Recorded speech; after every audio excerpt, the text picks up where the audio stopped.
The stage is set for one of the most consequential diplomatic meetings in years, but Ukraine's president just delivered a bombshell response that could change everything. President Volodymyr Zelensky has categorically rejected the upcoming Trump-Putin summit, warning it will achieve absolutely nothing without Ukraine at the table. And he's making one thing crystal clear: Ukraine will never give up its land to Russia, no matter what deal emerges from Alaska. This is the diplomatic showdown that could determine the future of the war in Ukraine. And Zelensky just threw down the gauntlet. So what exactly is happening? President Vladimir Putin next week in Alaska. I want to go straight to Vaughn Hilliard, who's standing by for us on this. Listen, potential direct talks. You cannot overstate how incredible it is between the President of the United States and the President of Russia meeting to speak, of course, about the ongoing war between Ukraine and Russia in Alaska next week. What will come of it, I think, is the key question here, Vaughn. Right. Yasmin, this is just in literally the last few moments here, the president posting on his social media account that he next Friday, August 15th, will be meeting face-to-face with Russian President Vladimir Putin in Alaska. Now, he had flirted with the idea of sitting down for a bilateral meeting with the Russian president here. This comes, we should note, today was supposed to be the deadline. There's an idea of a 10-day deadline that he had given Russia to go forward with. The announcement came through Truth Social, with President Trump revealing plans for what would be the first face-to-face meeting between Putin and an American leader since former President Joe Biden met with Putin in June 2021, just months before Russia launched its full-scale invasion of Ukraine.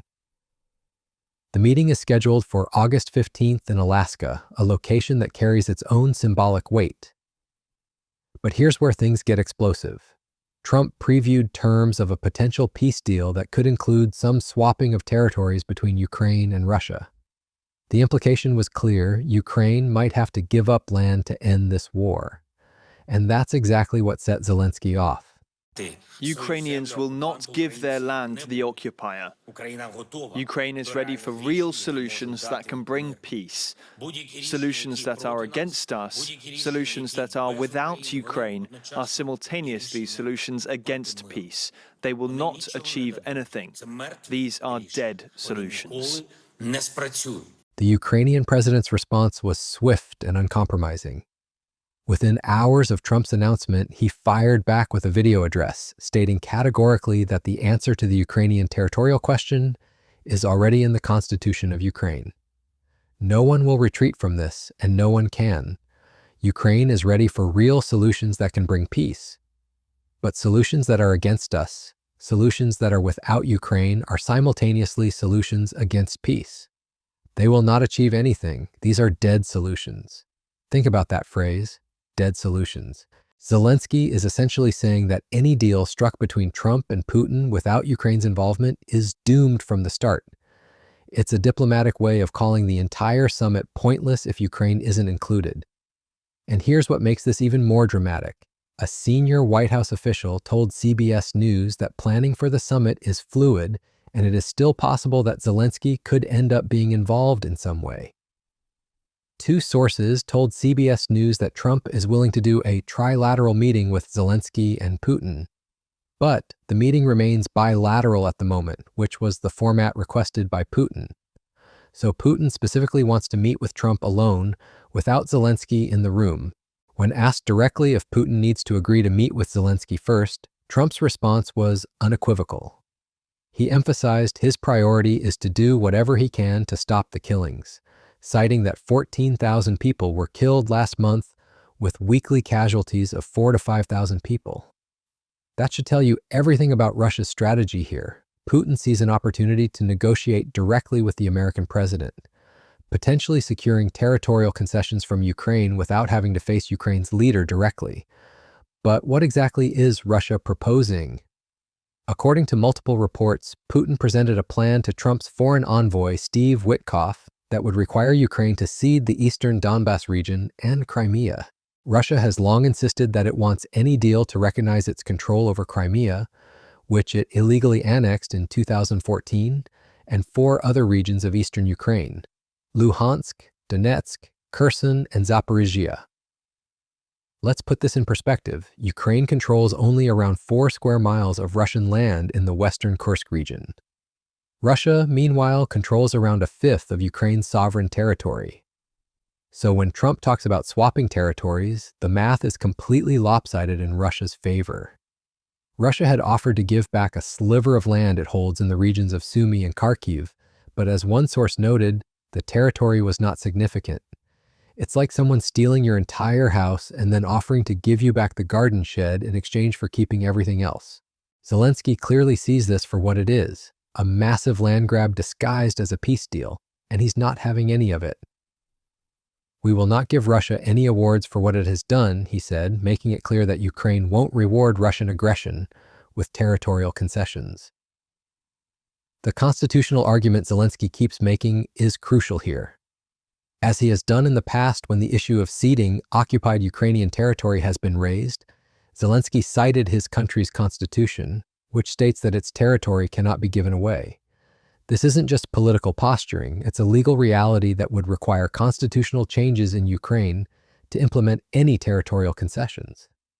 But here's where the international response gets really interesting. Several European leaders issued a joint statement Saturday night in which they said they were convinced that only an approach that combines active diplomacy, support to Ukraine, and pressure on the Russian Federation to end their illegal war can succeed. The statement went on, "We underline our unwavering commitment to Ukraine's sovereignty, independence, and territorial integrity. We continue to stand firmly by the side of Ukraine." This was signed by major European powers, including Britain, France, Germany, and Poland, essentially telling Trump that Europe won't support a deal that carves up Ukraine. The European statement was even more specific. Ukraine has the freedom of choice over its own destiny. Meaningful negotiations can only take place in the context of a ceasefire or reduction of hostilities. The path to peace in Ukraine cannot be decided without Ukraine. Behind the scenes, there's been a diplomatic scramble. In the English countryside Saturday, European officials presented their case to Vice President J.D. Vance in a hastily arranged meeting, trying to ensure Ukraine wouldn't be left out of discussions about its own future. After Saturday's meeting, Zelensky said he believed the U.S. was listening. "Our arguments are being heard. The dangers are being taken into account," he said, but the fact that such emergency consultations were needed shows how blindsided European allies were by Trump's announcement. Now let's talk about the bigger strategic picture here. The conditions around Friday's summit so wildly favor Moscow, it is obvious why Putin leapt at the chance. Think about it. Putin gets to meet the American president on American soil, giving him international legitimacy while potentially securing territorial gains without having to face the Ukrainian leader he's been trying to destroy. Ukrainian and European officials are nervous that Putin will seek Trump's approval for peace terms that they find unacceptable, and put the onus back on Ukraine to make peace. It's a classic diplomatic maneuver.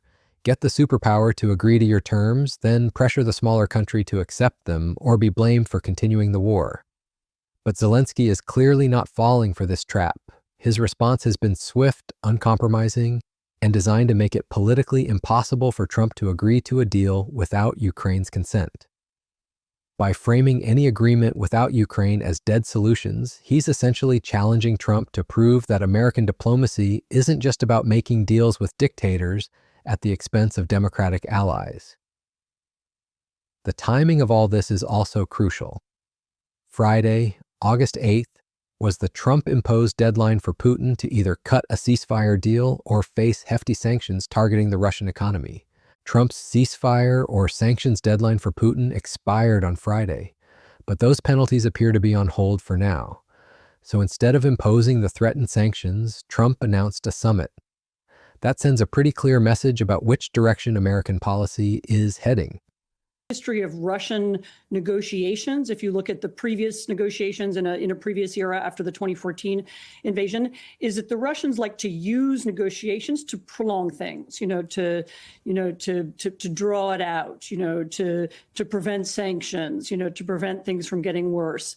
And I worry that President Trump's team might, as Ambassador McFaul just said, might want some quick deal, and they will not see that this is part of Russia's longer strategy, which is to, I mean, maybe they would stop the war for a little bit, but which would be to start it again at some later time. And so I hope very much, as has just been said, I hope very much that there is a longer term strategy, that there's an idea of what to do if Putin reneges on his word or if he doesn't do what he says he's going to do. But I fear there is a rush to have a TV show that will, maybe be good for the president's popularity. So interesting to talk about what Putin's goals are at this point. Ambassador, people close to the Kremlin tell the New York Times that Putin's top priority is actually not territory. It's keeping Ukraine out of NATO, limiting Ukrainian military capabilities, and laying the groundwork for a more Moscow-friendly government in Kyiv. Does that make sense to you? It's all of the above. And Anne is absolutely right. Not ever. I've followed. The Russian state newspaper recently published that no one should remain alive in Ukraine. Russia has a history of using negotiations as a stalling tactic to prolong conflicts and prevent sanctions. Experts warn that Trump's team might rush into a quick deal without understanding Russia's longer-term strategy, noting that Russian maps still show 4 Ukrainian territories as part of Russia, despite not having conquered them. Trump, who once said he could end the Russia-Ukraine war within his first 24 hours in office, has expressed increasing frustration with the Russian leader. In mid-July, Trump said he was giving Putin a 50-day ultimatum to stop the fighting. He then moved up the timeline to 10 days. But rather than following through on consequences, Trump is now offering Putin exactly what he wants: a high-profile summit that elevates Russia's international status while potentially delivering territorial concessions. The location choice is also symbolically loaded. Alaska, a place sold by Russia to the United States 158 years ago for $7.2 million, would be where Russian President Vladimir Putin tries to sell his land deal of the century, getting Kyiv to hand over chunks of land he's not yet been able to occupy. The Kremlin's presidential aide Yuri Ushakov confirmed the meeting in Alaska, adding that it seems quite logical for such an important summit to take place in Alaska, with the Russian delegation simply flying over the Bering Strait. Ushakov revealed Russia has already invited Trump for a follow-up meeting in Russia, so Putin is already planning the next summit before this one even happens. That tells you how confident he is about getting what he wants from Trump. But here's what makes Zelensky's position so interesting from a strategic standpoint. He's not just rejecting the summit, he's actively working to make it irrelevant. By declaring that any agreement without Ukraine is a dead solution, he's essentially saying that Ukraine will continue fighting regardless of what Trump and Putin agree to. This puts Trump in a difficult position. He can't really claim to have solved the Ukraine crisis if Ukraine itself rejects the solution and continues fighting. And European allies have made it clear they'll support Ukraine's position, not whatever deal emerges from Alaska. Ukrainians in Kyiv have been giving their reaction to the upcoming meeting. Speaking to CNN, Artem, 33, said the meeting is just for show and described Trump as a spineless windbag. While they are negotiating something there, people are dying. If they could make a deal or wanted to, they would have already done it, he said. That sentiment captures something important. Ukrainian public opinion is hardening against any territorial concessions, even if they come with American endorsement. Is that President Trump will go into a one-on-one meeting with President Putin, like he did, by the way, in Helsinki in 2018, the last time they had a big summit. No staffers in the room, no Russia specialist. His specialist back then, Fiona Hill, was kicked out. And Putin, I've been in meetings with Putin. He is very effective negotiator. He's a very effective twister of history. And he will then make a plea for why Donetsk, Mr. President, has always traditionally been part of Russia. Crimea, part of Russia. Acknowledge and recognize these facts. And then they're going to come out and have a press conference, and President Trump might say that. And that then will tie the hands of President Zelensky and his European allies in actually negotiating. That is their greatest fear. It's my greatest fear, too. Here's another thing, though. people close to the Kremlin are telling the New York Times that Putin's top priority. There are serious concerns about Trump potentially rushing into an unprepared meeting. Experts fear this could result in Trump meeting Putin one-on-one without staff or Russia specialists present, where Putin could manipulate Trump into acknowledging Russian claims to Ukrainian territories like Donetsk and Crimea. This could tie Zelensky's hands in future negotiations and undermine the entire peace process. When told about Trump's suggestion of some swapping of territories, Natalia, 48, described the prospect of ceding the Donetsk region to Russia as unfair and horrible. So even if Zelensky wanted to make territorial concessions, which he clearly doesn't, he'd face massive domestic opposition. The Ukrainian people have been fighting and dying for these territories for nearly 3 years. They're not about to give them up now because Trump wants to make a deal with Putin. This creates a fascinating dynamic where Zelensky might actually have more leverage than it initially appears. Yes, Ukraine depends on American military aid, but Trump also needs Ukrainian cooperation to claim any kind of diplomatic victory. If Ukraine rejects the deal and keeps fighting with European support, Trump looks like he failed to deliver on his signature foreign policy promise. Ole Shamshur, non-resident senior fellow at the Atlantic Council's Eurasia Center, told Newsweek that ceding large swathes of Ukrainian territory in the Donbass to Russia would be a major victory for Russia and an awful blow for Ukraine. He warned that concessions to Putin would be a prelude to new Russian aggression, which will be not limited to Ukraine and may target Article 5 territory. That's the broader strategic concern here, that rewarding Putin's aggression with territorial gains will only encourage more aggression, potentially against NATO members next. European leaders clearly understand this, which is why they're pushing back so hard against any territorial concessions. The question now is whether Trump will stick with the bilateral meeting format Putin wants, or whether he'll bow to pressure from Ukraine and European allies to include Zelensky. A White House spokesperson told Fox News the president remains open to a trilateral summit. Right now, the White House is planning the bilateral meeting requested by President Putin. But Putin aide Yuri Ushakov made Russia's position clear. As for the option of a trilateral meeting, this option was simply mentioned by the American representative during the meeting in the Kremlin, but this option was not specifically discussed. The Russian side left this option completely without comment. We propose, first of all, to focus on preparing a bilateral meeting with Trump. So Russia is actively opposed to including Zelensky, while Ukraine and Europe are insisting he must be included. Trump is caught in the middle, and his decision on this point will send a clear signal about whether he's prioritizing Putin's preferences or his Democratic allies' concerns. Zelensky, for his part, seems to be betting that he can make the summit irrelevant through his rejection strategy.